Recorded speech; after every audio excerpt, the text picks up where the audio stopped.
Hello friends, welcome to my YouTube channel Free Education Center. Today we will discuss some of the important MCQ on intellectual property rights. Let's begin. First, which of the following not correct about patent? इसमें से कौन सा option patent के लिए सही नहीं है? Option A है it is the right of an individual या group of individual to gain profit from a particular invention या unique manufacturing process. Second is, it is granted by the government of a country to the applicant for an unlimited period of time. Third is, when a patent is granted, the inventor becomes the owner of the patent like any other form of property. Fourth is, patents are granted for invention, innovation, improvement in an invention, process, product of an invention, and a concept. So, we have to select not correct about patent. कौन सा sentence patent के लिए सही नहीं है? Patent क्या है? Patent एक अधिकार है. अधिकार जो कि इंडिविजुअल या ग्रुप ऑफ इंडिविजुअल को दिया जाता है गवर्नमेंट द्वारा एक स्पेसिफिक टाइम पीरियड के लिए एक स्पेसिफिक लोकेशन पे, ताकि वो उस अधिकार के थ्रू अपने इन्वेंशन, अपने मैन्युफैक्चर से जो भी गेन करना चाहता है या कमाना चाहता है वो कमा सके, या उसे जो भी वो उसका ओनर हो सके. ठीक है, तो एक तरह से आप उसकी प्रॉपर्टी, एक आपकी जो प्रॉपर्टी है आप उसके ओनर हो, या आपका उसको अधिकार आपको मिल रहा है. देखिए, what is a patent? It is a legal certificate that gives you the right to protect your invention for 20 years in specific territories. This 20 year is not specific, ये 15 से 20 साल भी हो सकता है. और स्पेसिफिक टेरिटरीज मतलब जिस कंट्री का है उस कंट्री के लिए वो पेटेंट होगा. तो इसमें जो ऑप्शन बी है, जिसका मतलब है कि जिसमें कहा जा रहा है granted by government of country, ये तो ठीक है, लेकिन ये अनलिमिटेड पीरियड ऑफ टाइम, ये गलत है, because it is for limited period of time. So the option B is not correct about patent. Next is in the area of biotechnology which of the following material can be kept as a trade secret. Biotech के field में इसमें से किस material को हम as a trade secret रख सकते हैं? तो first of all, what is trade secret? Trade secret is a व्यापार करने का आपका जो रहस्य है. आप कोई ट्रेड कर रहे हो, कोई व्यापार कर रहे हो, उसके लिए आप अपना सीक्रेसी, अपना कुछ रख सकते हैं कॉन्फिडेंशियल, जो आप नहीं रिवील कर सकते हो. इसका अधिकार आपको है. तो options we have cell lines, strains of micro organism, production process, and then all of the above. Cell line, strain of micro organism, production process, ये तीनों को हम as a trade secret use कर सकते हैं. तो इसका करेक्ट आंसर है ऑल ऑफ द अबव. तो ट्रेड सीक्रेट हो गया हमारा व्यापार करने के लिए. आपके पास कोई भी कॉन्फिडेंशियल आपका कोई फॉर्मूला है, कोई प्रोसेस है, कोई भी बिजनेस है, आप कुछ भी कर रहे हैं, वो आप सीक्रेट एज ए सीक्रेट रख सकते हो, जो कि सिर्फ आप अपने व्यापार के लिए यूज़ करोगे. Next is which of the following is the chief requirement for the grant of a patent. किसी भी पेटेंट को ग्रांट करने के लिए उस चीज़ का चीफ मतलब मेजर रिक्वायरमेंट क्या है? पहली तो नोवेल्टी ऑप्शन है, दूसरा है inventiveness, third is industrial application and usefulness, fourth is disclosure. और दिस नोवेल्टी मतलब नया, इन्वेंटिवनेस मतलब जिसमें इन्वेंट करने की क्षमता होगी, इंडस्ट्रियल एप्लीकेशन उसका होगा कुछ यूज़फुल, और वो यूज़फुल भी होगा सोसाइटी के लिए, और जिसमें कुछ ऐसा होगा जो आप डिस्क्लोज करोगे, कर सकते हो या करने लायक है. तो ये सारे ऑप्शन करेक्ट हैं. तो all these 1 2 3 4 it is the chief requirement for grant of a patent. Next है हमारा trade secret offers which of the following advantages. Trade secrets कौन कौन से एडवांटेज हैं या क्या क्या बेनिफिट्स हैं जो कि ट्रेड सीक्रेट से एसोसिएटेड है? ऑप्शन 1 है हमारा effective for unlimited duration. Option 2, no need to satisfy the requirement for production under say patent. Okay, then option 3, the risk of innovation by someone else is minimized. option 4, low cost of maintaining secret. तो पहला हमारा option है unlimited duration. This is right, मतलब अगर patent हमारा जैसे limited duration के लिए है, वैसे trade secret is for unlimited duration. इसके लिए कोई पर्टिकुलर टाइम नहीं है कि इतने ही साल के लिए आपको इसका अधिकार मिल रहा है. नेक्स्ट है आपका कि जो रिक्वायरमेंट हमें पेटेंट ग्रांट करने के लिए, जैसे कि नॉवेल्टी हो गया, इन्वेंटिवनेस हो गया, डिस्क्लोजर हो गया, ये इसमें आप मीट करना पड़ता है, वो ट्रेड सीक्रेट के लिए ज़रूरी नहीं है. नेक्स्ट है हमारा the risk of innovation by someone else is minimised. ये भी इसका बेनिफिट है। The fourth one is low cost of maintaining secret. This is wrong. अगर आप कहीं से अधिकार ले रहे हो तो डेफिनेटली आप पे करोगे, तो उसे मेंटेन करने के लिए आपको पेमेंट देना है। That means it's not low cost, आपको कॉस्ट देना पड़ेगा उसके लिए, so that you can maintain your secret, you have to पे।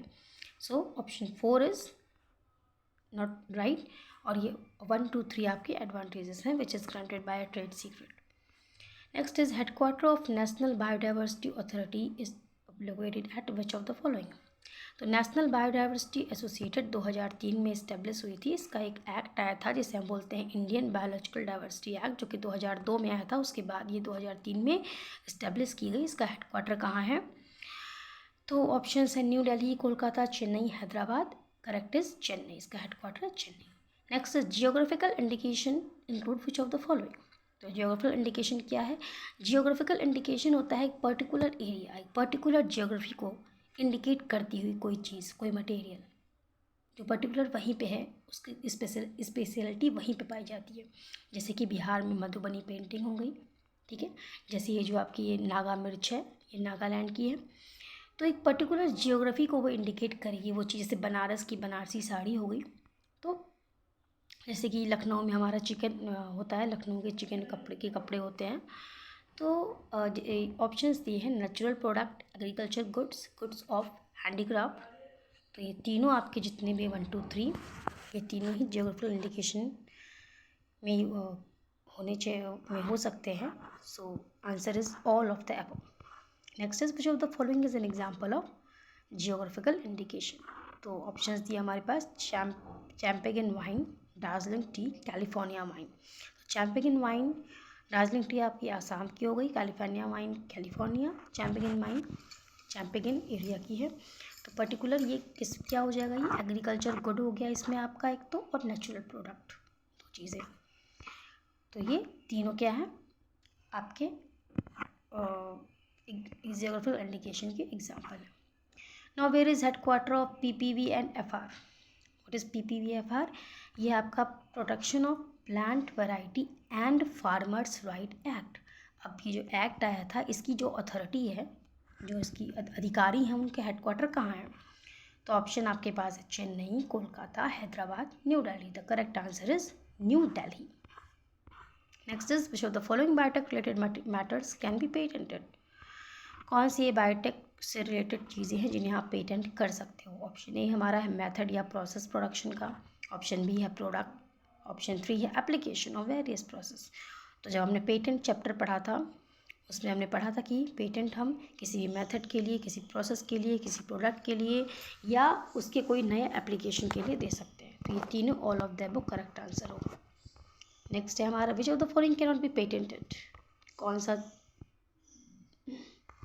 What is the answer? Can not be, question can not be patented.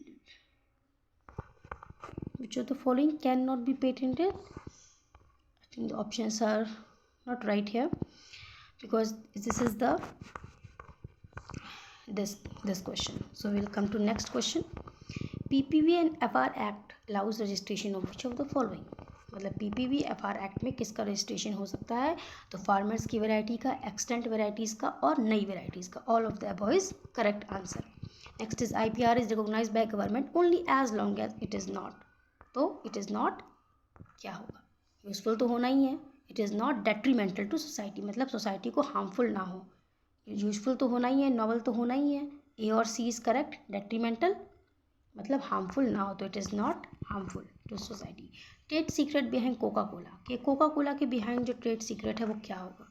उसका मेथड है, उसका प्रोसेस है, उसका फॉर्मूला है, या नन ऑफ दीज। तो ट्रेड कोका कोला में क्या यूज़ करेंगे? डेफिनेटली उसका फॉर्मूला, जो कि आप उसे सीक्रेट की तरह रखोगे। जो आपने बनाया है उसका फॉर्मूला क्या है कोका कोला का? तो correct answer is option C, formula. Next is which type of protection granted to sale of Maggi. Maggi की सेल के लिए किस टाइप का प्रोटेक्शन चाहिए होगा? तो कभी सेल मतलब क्या हो गया? ट्रेड। तो ट्रेड के लिए trade secret. The correct answer is option C, trade secret. Next is azadirachtin isolated from dash has been patented. Azadirachtin कहाँ से आइसोलेट हुआ है जिसको पेटेंट मिला है? तो एजाथ्रोक्टिन मेडिसिनल ऑइंटमेंट है जो कि नीम से आइसोलेट हुआ है। नीम पेड़ जो कि बहुत ही मेडिसिनल वैल्यू का पेड़ है. So it has been patented. Which scientist got patent for pseudomonas strain? Pseudomonas strain के लिए इंडियन साइंटिस्ट को पेटेंट मिला है. He is AM Chakravarty. Okay. At which country the first animal patented in the world? तो पूरे विश्व में पहला एनिमल कहाँ पेटेंट हुआ है? Option is USA. Option C correct answer. The office of WTO World Trade Organization का ऑफिस कहाँ है? जिनेवा में है. Next is UPOV was established by the. UPOV क्या है? पहले वो है आपका international convention for the protection of new varieties of plant. So it was established by when? It was established in the convention.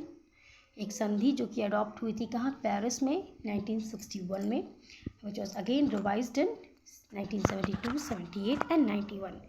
So the answer is it was established by a convention in the Paris in 1961. Next is International Treaty on Plant Genetic Resources for Food and Agriculture was finally agreed in. तो ये आपकी finally कब agreed हुई थी? 2001 में. ठीक है. तो ये आपकी क्या है? इंटरनेशनल अंतर्राष्ट्रीय स्तर पर संधि है प्लांट जेनेटिक रिसोर्सेज के लिए, जो कि जिसका मेन ऑब्जेक्टिव क्या होगा? Food and agriculture. नेक्स्ट है हमारा convention on biological diversity. So it was negotiated and signed by nation at the UNCED earth summit at Rio de Janeiro in Brazil in June 1992. ठीक है. ये convention जो आपका CBD है ये 1992 में साइन हुआ था रियो डी जेनेरियो ब्राज़ील में. वहाँ पे एक अर्थ समिट हुई थी. और फिर ये आपका 1993 में it was came in to force. India इसकी मेंबर बनी थी 1994 में. एट प्रेजेंट 175 कंट्रीज़ हैं इसके member. And India is one of the 12 mega biodiversity countries of the world. So we have finished. We have covered much of the topic and I hope it is useful to all you guys. Thank you so much.